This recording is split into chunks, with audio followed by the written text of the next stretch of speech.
Know this about how to rest.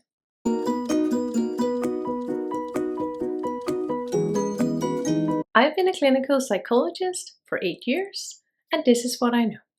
Today I want to give you 2 examples of what rest time can look like. The point of rest time is to rest your mind and not run around and be busy.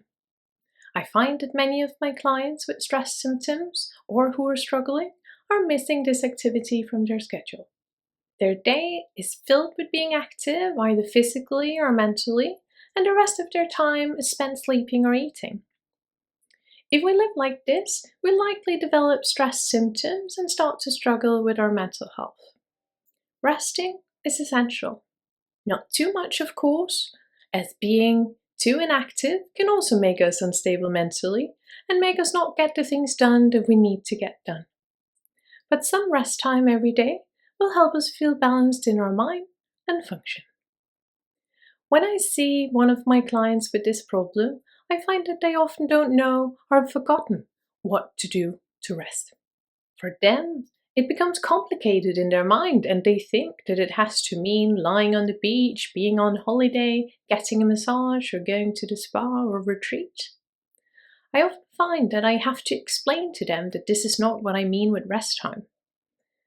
Rest time doesn't have to require anything. You can do it for free and by yourself. It doesn't even have to be sunny.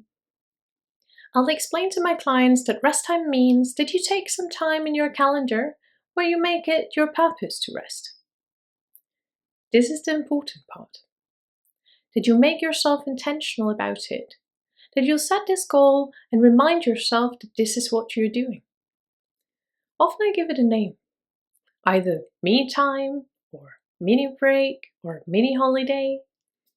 If we're used to being busy in our minds most of the time, switching off the constant planning or analyzing or thinking can be difficult at first.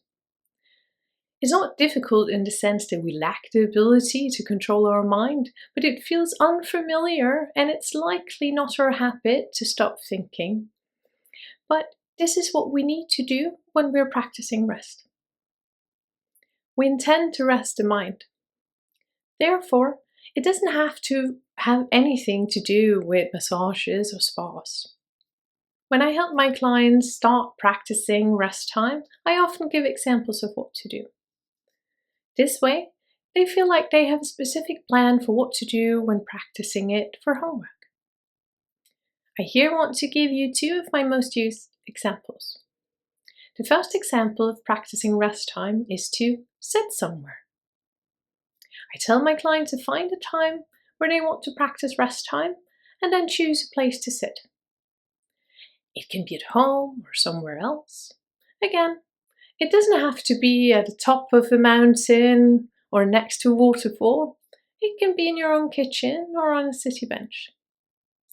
Find a place to sit and let yourself know that you're going to sit there for a while. Sitting there for hours is not necessary, so it's fine to start with maybe 10 minutes at first. The importance lies in practicing and getting used to taking time off for rest. What you do when you are sitting is that you let yourself know your goal of resting your mind. This means that now is not the time to plan or analyze. Now is not the time to think. Now is the time to rest your mind.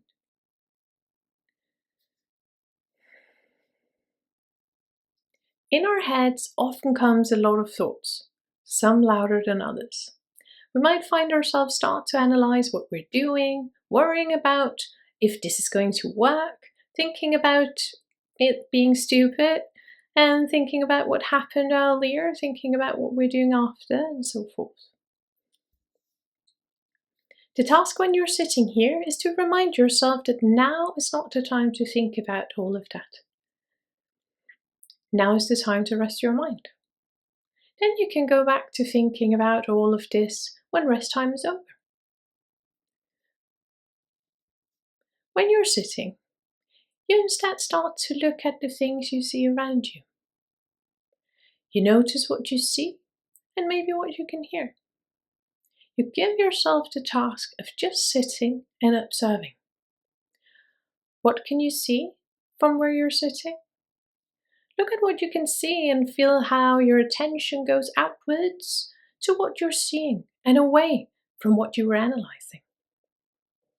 I guess that you'll need to remind yourself several times to stay seated and to postpone thinking for later and to just observe. Many will feel the urge to self-scan or check how this is making them feel when they do it. Try to leave that analysis alone and focus just on the task, to just sit and observe. Another example, another way of practicing, can be by taking a walk. Here, I don't mean that physical activity will heal your mind or something like that. What I mean is just that you can also practice rest while walking. Choose a route that you know so you don't have to navigate too much, or choose a route where you can easily walk around without too many bicyclists, cars, or other people or tourists in your way. Before going out for the walk, you do the same as with the sitting example. You remind yourself of the purpose of what you're doing, that you'll use this time to rest your mind, that the walk only has one purpose, that you get to practice rest time. It's not to get exercise or to get somewhere. It's not to be efficient, healthy, or practical. It's to rest your mind. When you walk, try to walk a little bit slower than normal. You might find that your mind will do what it normally does, which is to think about something. This is normal and just an example of your mind being active. Then you remind yourself again that right now you're trying something else than what you normally do. That you will use this time and this walk to rest your mind. That your mind doesn't have to be active right now. It can take a break.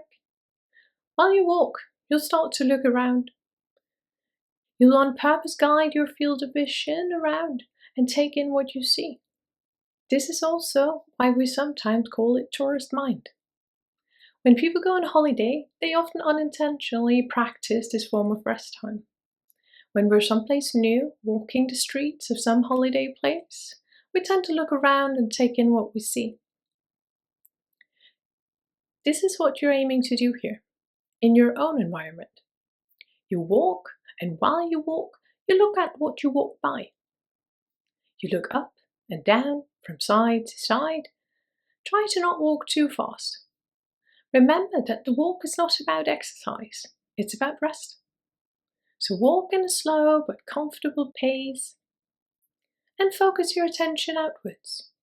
Some will also find that the surrounding sounds are good to focus on. That's also fine. Maybe you can focus on both the sounds and the sights.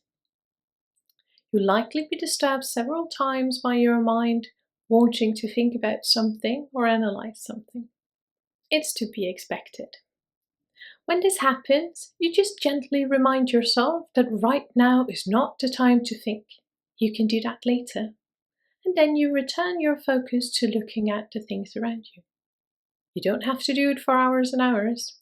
The idea is that you start practicing rest time and resting the mind and becoming familiar with rest time as a part of your everyday. Again, remember, it's not what surrounds you that matters. It's that you decide to look out and around. It's not your surroundings that grab your attention. It's you that control your attention away from the thinking and outwards towards what you can see and hear. That is practicing rest time. I think this is all we had time for. What was your takeaway from today's video? As always, feel free to take away the information you can use, if any, and leave the rest. Hopefully you found that today's topic made sense and I didn't waste your time. Please subscribe or like this video so my channel can grow. Take care and see you for the next one.